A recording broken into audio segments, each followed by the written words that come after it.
बिस्मिल्लाहिर्रहमानिर्रहीम। अस्सलाम वालेकुम। आज मैं आप लोगों को ज़र्दा बनाना सिखा रही हूँ, बता रही हूँ कि किस तरह ज़र्दा पकता है।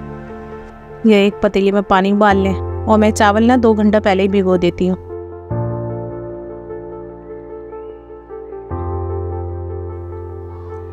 ये चावल इसमें डाल दें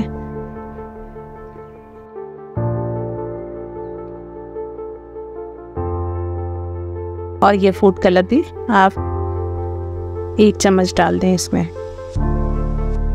ये देखें, आप ऐसे भी आप इसमें अगर 3 तरह का 3 कलर का बनाना चाहें तो ये अलग से आता है फूड कलर। तो वो ये पसाने के बाद जैसे आप छान लेती है ना, छन्ने में छानने के बाद उसमें आप अलग से आप फिर डालें कलर, तो ये वो अलग अलग सा बनता है। अगर साथ बनाएंगी तो ये इसी तरह ज़र्दा बनेगा एक ही कलर का।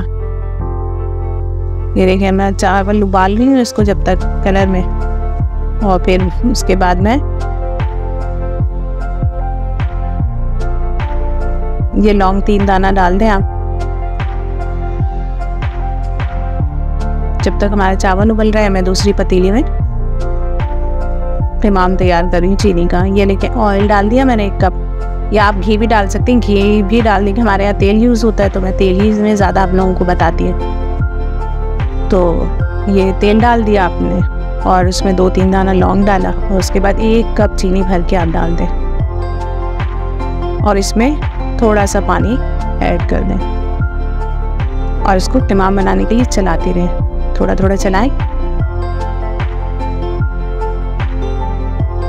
हमारे चैनल को लाइक कीजिए, शेयर कीजिए, सब्सक्राइब कीजिए। ये हमारा इमाम तैयार हो रहा है माशाल्लाह से, बहुत अच्छा लगता है। ये ज़र्दा खाएं, आप अपने घर में पकाएं और खाएं।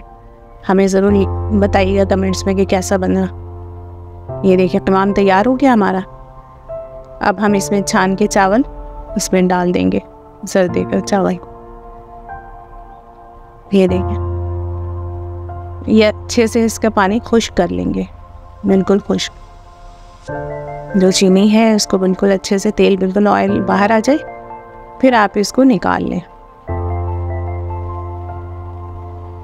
ये देखें खुश्क हो गया। आप इसको ट्रे में निकाल लें। बिखरा बिखरा बिल्कुल दाना रहेगा, आपको चिपकेगा नहीं एक दूसरे में। ये देखिए हमारा तैयार है माशाल्लाह से, बहुत अच्छा लग रहा है। इसको आप सजा लें, जो कुछ भी डालना हो, ज़्यादा चीज़ें डालना हो तो और अच्छा, बहुत मज़े का बनता है। देखिए ये भी बहुत अच्छा लगेगा, आप खा के ज़रूर बताइएगा। जज़ाकल्लाह, अल्लाह हाफिज़।